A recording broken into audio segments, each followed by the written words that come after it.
इस खबर के प्रायोजक हैं मां सिंगारी बालिका इंटर कॉलेज और मां सिंगारी स्मारक महिला पीजी कॉलेज फरौली कोइरसा आजमगढ़, जहां आपकी बहन बेटियों को मिलेगी बेहतर शिक्षा।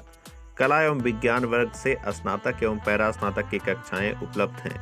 अधिक जानकारी के लिए संपर्क करें प्रबंधक डॉक्टर बीके यादव व MSD कॉलेज ऑफ फार्मेसी। 12वीं के बाद मेडिकल के क्षेत्र में अपना करियर चुनें। करें रोजगार परक कोर्स बी फार्मा, तो देर किस बात की। एडमिशन ओपन है, सीटें भी सीमित हैं। अधिक जानकारी के लिए संपर्क करें व्यवस्थापक विभव कुमार यादव उर्फ आंसू से।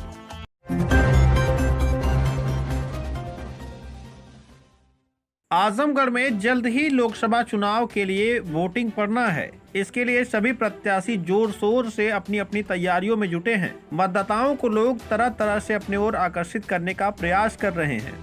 ऐसे में इंडिया गठबंधन के प्रत्याशी धर्मेंद्र यादव के लिए भी लगातार लोग वोट की अपील कर रहे हैं। इसी कड़ी में आजमगढ़ के गोपालपुर विधानसभा से पूर्व में विधानसभा चुनाव लड़ चुके इंजीनियर सुनील यादव भी लगातार इंडिया गठबंधन के पक्ष में लोगों के यहाँ पहुँच रहे हैं और मतदान की अपील कर रहे हैं। इस संबंध में हमारे संवाददाता विनोद राजभर ने इंजीनियर सुनील कुमार यादव से बातचीत की है। आइए दिखाते हैं विनोद राजभर की ये खास रिपोर्ट। नमस्कार, तेज न्यूज देख रहे हैं आप। मैं हूं आपके साथ विनोद राजभर। इस वक्त मैं मौजूद हूं आजमगढ़ में और हम लोग इंजीनियर सुनील यादव जो पूर्व में गोपालपुर विधानसभा से आजमगढ़ के गोपालपुर विधानसभा से प्रत्याशी रह चुके हैं आम आदमी पार्टी के। और सर, किसी पद पे भी आप हैं आम आदमी पार्टी, बताएंगे? जी, मैं प्रांत प्रभारी हूँ मीडिया का। आम आदमी पार्टी जी। तो मैं इनके साथ मौजूद हूँ और आज हम लोग बात करने वाले हैं, चूंकि चुनाव चल रहे हैं इस समय, लोकसभा चुनाव हैं। इसके अलावा लगातार आम आदमी पार्टी भी समाजवादी पार्टी और इंडिया गठबंधन का समर्थन कर रही है, तो उन सब मुद्दों पर भी चर्चा करेंगे सर के साथ। और सबसे पहले सर, आप यहाँ आए हैं तो चूंकि आप आजमगढ़ के ही रहने वाले हैं, मुख्य आपको क्या लगा, यहाँ का मुख्य समस्याएं क्या हैं और किन समस्याओं का हल अगर आपकी इंडिया गठबंधन जीतती है तो आप लोग निकालेंगे? सबसे पहले तो आपके दर्शकों को नमस्कार, आपके व्यूअर्स को नमस्कार। देखिए, समस्या यहाँ पे अनगिनत है और काम करने वाले लोगों की कुछ कमी है। मैं समझता हूँ कि इंडिया गठबंधन के जो मुख्य पार्टनर हैं समाजवादी पार्टी, वो जब भी आजमगढ़ में सत्ता में रहे हैं, सांसद और विधायक दोनों एक साथ रहे हैं, तभी काम हो पाया है। और जो भी काम यहाँ पे हुआ है, अगर 100 काम हुआ है तो मैं मानता हूँ कि 99% काम जो है सपाइयों द्वारा कराया गया है। इसके अतिरिक्त जब भी कोई विधायक या सांसद अलग पार्टी का हुआ या केंद्र में या फिर प्रदेश में सरकार किसी और पार्टी की रही है, तो विकास का देखा जाना बहुत ही मुश्किल रहा है आजमगढ़ में। सर, चूंकि आप गोपालपुर विधानसभा के रहने वाले हैं, वहां से चुनाव भी लड़ चुके हैं, वहां के बारे में बहुत अच्छे से आपको जानकारियां होंगी। कहीं ना कहीं बाढ़ की समस्या से आए दिन लोग प्रभावित रहते हैं, इस पर क्या कहेंगे? जी, बाढ़ की समस्या तो बहुत बड़ी है और ये सिर्फ आजमगढ़ की समस्या नहीं है। ये समस्या आजमगढ़ की बाउंड्री से टच जितने भी ज़िले हैं, सब में ये समस्या कहीं ना कहीं है। सगड़ी में है, दोरीघाट में है, गोपालपुर विधानसभा के देवारा क्षेत्र में है। ये बहुत बड़ी समस्या है। आजमगढ़ अकेले शायद इसका निवारण नहीं कर पाएगा, लेकिन मैं अपने व्यक्तिगत रूप से लगा हुआ हूँ। पिछले 10 वर्षों में मैंने काफ़ी काम करने की कोशिश की है, जिससे कि देवारा क्षेत्र की बाढ़ को ख़त्म किया जा सके। वहाँ पर एक पावर प्लांट लगाकर कहीं एक जगह डैम बनाकर पूरे के पूरे देवारा क्षेत्र से बाढ़ को ख़त्म किया जा सकता है।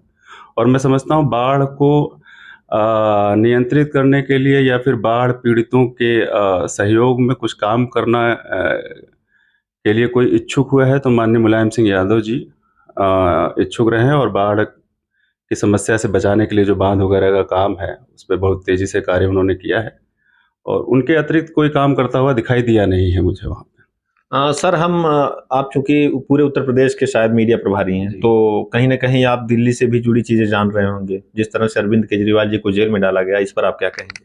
देखिए, ऐसा है, अरविंद केजरीवाल जी एक ऐसे व्यक्तित्व हैं जिन्होंने भ्रष्टाचार के खिलाफ अपनी लड़ाई शुरू की थी। ये बड़ा दुर्भाग्य है कि अरविंद केजरीवाल जी को ही भ्रष्टाचारी बनाकर उनको जेल में डाला गया है। मैं बार बार मीडिया बंधुओं से ये जरूर कहता हूँ कि पहले ऐसा होता था कि जब तक आपकी गिल्टी प्रूवन ना हो, जब तक आप ये सत्य ना हो जाए कि आप गुनहगार हैं, तब तक आपको जेल में नहीं डाला जाता है। और आज की डेट में स्थिति ये है कि आपको जेल में पहले डाला जाता है और फिर आप अपने आप को बेगुनाह साबित कर पाते हैं तो आप बाहर आते हैं। ये बहुत ही अच्छी चीज़ नहीं है। सरकार का जो डरा हुआ नेचर है वो स्पष्ट रूप से सामने आ रहा है कि आप एक्टिंग चीफ मिनिस्टर को, जो चीफ मिनिस्टर सभी काम कर रहे हैं अपने प्रोफाइल पे, आप उनको भी जेल में डाल दे रहे हो। ये एक डर है भाजपा का और कुछ नहीं है।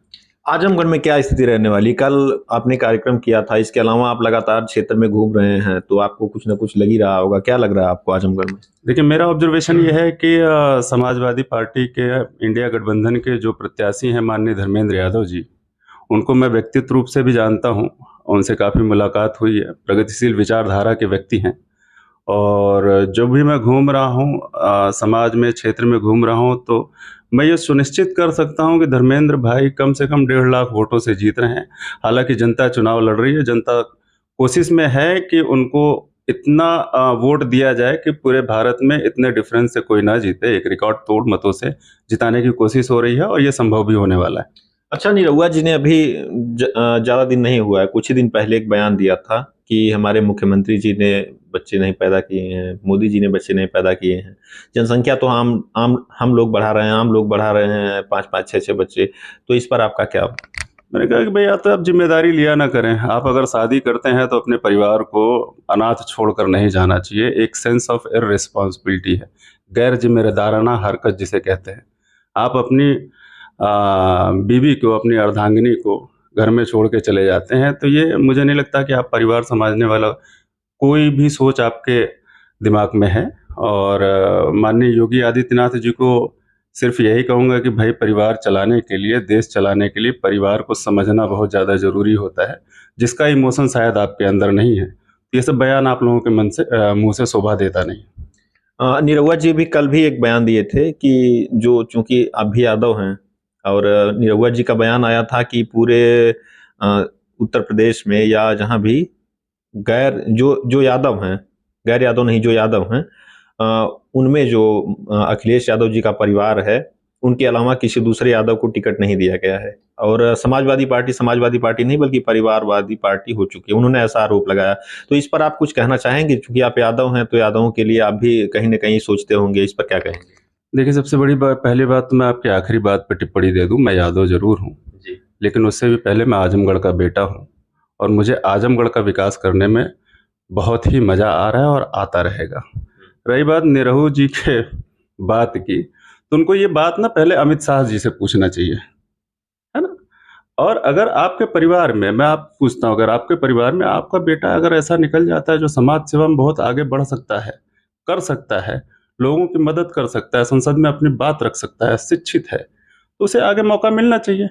मुझे तो लगता है कि ये टिप्पणी निरहुआ जी को अमित शाह जी के सामने रखनी चाहिए कि भाई बिना किसी टैलेंट के इतने बड़ी जिम्मेदारी पे किसी को बिठा देना, ये अपने आप में एक सोचने वाली बात है। और निरहुआ जी की बात को मैं बिल्कुल सीरियसली नहीं लेता हूँ। कभी साड़ी पहन के वीडियो बनाते हैं, कभी क्षेत्र में आके शूटिंग करते हैं, मैं उनकी बात को बिल्कुल ही तवज्जो नहीं देना चाहता हूँ। तो आगे चूंकि पूरे ऑल ओवर इंडिया में देखा जाए तो भाजपा लगातार बता रही है कि 400 के पार हमारी सीटें जा रही हैं, आपका क्या कहना है?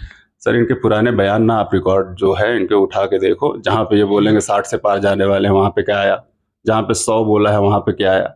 मैं कहता हूँ ये जो भी बोलते हैं उसका 10% भी ये पा नहीं पाते हैं। तो इस बार 400 बोल रहे हैं, तो मुझे लगता है 40 से 100 की उम्मीद में होंगे ये लोग, इतना तो आ ही जाएगा। और इस समय जो है पब्लिक का जो रुझान है वो भ्रष्टाचारियों के खिलाफ है, जुमलेबाजों के खिलाफ है, चौकीदारी निभाकर चोरी कर रहे लोगों के खिलाफ है।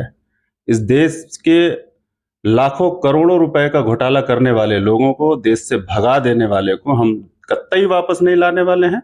हर साल 2 करोड़ रोजगार देने का वादा करके ये हमारे नौजवानों को कहते हैं कि पकौड़ी बेचना भी एक रोजगार है। मैं समझता हूँ कि ये सरकार सीरियस नहीं है, बहुत ही ज़्यादा ओवर कॉन्फिडेंट है और अनाप शनाप कुछ भी बोल रहे हैं ये लोग। और ये डर परिलक्षित कर रहा है इनका कि 400 के पार, 400 के पार, ऐसा कुछ होने वाला नहीं है। जो कि पहले दूसरे चरण में जो रुझान है वो दिखाई देने लग रहा होगा आप लोगों का। आप लोग मीडिया बंधु हैं, पहले क्या दिखाया जाता था और 2 चरण के चुनाव के बाद कैसे, किस तरीके से घटोतरी हो रही है, वो सारी चीज़ें आप लोगों को समझ में आ रहा है। और जनता इस बार मूड बना चुकी है कि भैया इस जुमलेबाज सरकार को तो उखाड़ के फेंक देना है। अच्छा, अगर मान लीजिए, हालांकि अभी इस समय चुनाव नहीं है, लेकिन आगे 2027 में जब विधानसभा चुनाव आते हैं, तो विधानसभा चुनाव में अगर आपको मान लीजिए मैदान में उतारा जाता है, तो आपकी प्राथमिकता गोपालपुर विधानसभा के लिए क्या होगी?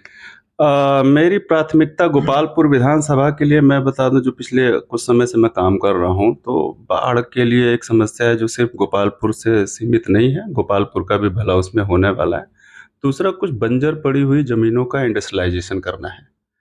हम ना बिजनेस को कोशिश करेंगे कि जो बंजर ज़मीनें हैं, जो किसी के यूज़ में नहीं है, ना ही किसी के किसान के हाथ में, ना ही किसी भी यूज़ में है, उसमें जो है इंडस्ट्रियल सेटअप करके आजमगढ़ का विकास करने की कोशिश करेंगे, जिससे अच्छी और बेहतर प्राइवेट एजुकेशन भी आ सके, जो कि सस्ती से सस्ती हो, जो कि सरकारी दाम में भी आदित्य बिरला ग्रुप जैसे, टाटा ग्रुप जैसे, महिंद्रा ग्रुप जैसे अच्छी फैसिलिटेशन देते हैं।